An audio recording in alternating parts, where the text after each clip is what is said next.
এক স্কুলে এক পালক বিলা মেয়ে থাকতো, অল্প কালো। আর বন্ধু বান্ধবরা সবাই অক টেটকারি করতো যে ও কালো কালো। একদিন পালক, তুমি আগে কেন? তুমি পিছনে যাও, তুমি কালো মেয়ে। আজকে এখানে কি মেঘদিন ফটো মারতে হবে স্কুলে টানানোর জন্য? তুমি পিছনে যাও, তুমি আগে কেন আসি? পিছনে যাও। হ্যাঁ, মেঘদিন ফটো, তুমি কালো মেয়ে। হ্যাঁ ম্যাডাম, আপনি ঠিকই বলছেন, ওর জন্যে পুরা মেঘদিনই খারাপ হবে। হ্যাঁ, ওর এখানে রাখেন না, ও কালো মেয়ে। হ্যাঁ, ও তো ঠিকই বলছে, তুমি এখানে থেকো না। হ্যাঁ, তুমি যাও, চলে যাও। ম্যাডাম, পিয়াসা লাগছে, আমি পানি খেতে যাই। আমার পানি পিয়াসা লাগছে, পানি খেতে যাও। হ্যাঁ যাও, তুমি যাও, পানি খেয়ে এসো। যাও তুমি।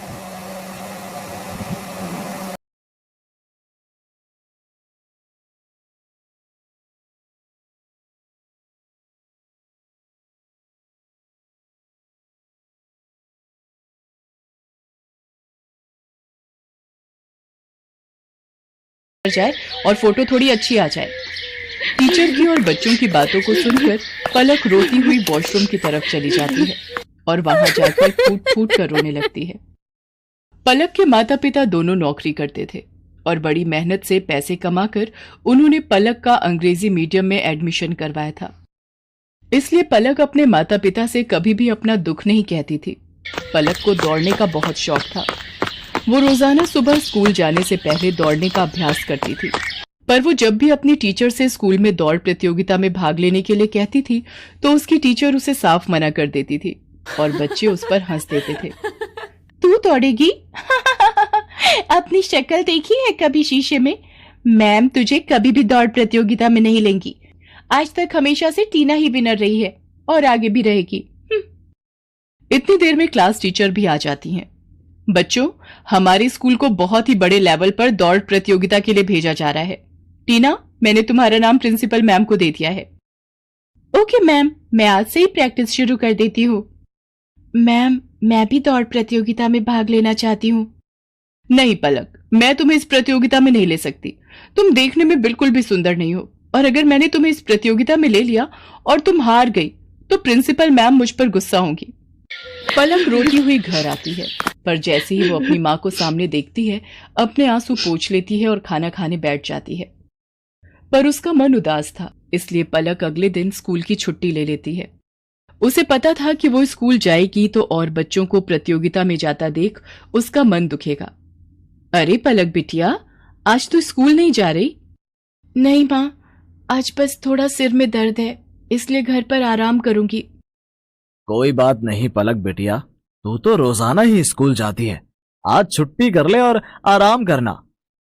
एक काम करो, आज तुम चले जाओ, मैं पलक के पास ही रुक जाती हूँ। उसे किसी चीज की जरूरत होगी तो बना दूंगी। ठीक है, फिर मैं अकेला ही काम पर चला जाता हूँ। पलक की माँ उसके पास ही घर पर रुक जाती है। पलक सो रही थी और उसकी माँ काम कर रही थी। इतनी देर में दरवाजे पर कोई आता है। जी, मेरा नाम रामलाल है, मैं पलक बिटिया के स्कूल का चपरासी हूँ। मुझे वहाँ की प्रिंसिपल मैम ने भेजा है। उन्होंने तुरंत ही पलक को स्कूल बुलाया है। वो किसी दौड़ प्रतियोगिता में जाना है, शायद यही बात हो रही थी। पलक को, पर उसकी तो अभी तबीयत। रामलाल भैया, आप मैम को बोल दो मैं अभी तैयार होकर स्कूल पहुंचती हूँ। दौड़ प्रतियोगिता का नाम सुनकर मानो पलक के दिमाग में कौन सी फुर्ती आ गई कि वो जल्दी से तैयार होकर स्कूल पहुंच गई। अच्छा, तो तुम पलक हो बेटा, हमें तुम्हारी बहुत जरूरत है और इस स्कूल को भी। टीना जो तुम्हारी क्लास की है वो इस प्रतियोगिता में भाग नहीं ले सकती। उसके पैर में चोट आ गई है, इसलिए डॉक्टर ने उसे दौड़ने के लिए मना किया है। हम चाहते हैं कि तुम अपने स्कूल के लिए इस प्रतियोगिता में हिस्सा लो और जीत कर ही लौटो। मैम, मैं आपसे वादा करती हूँ, मैं इस प्रतियोगिता में जीत कर ही लौटूंगी।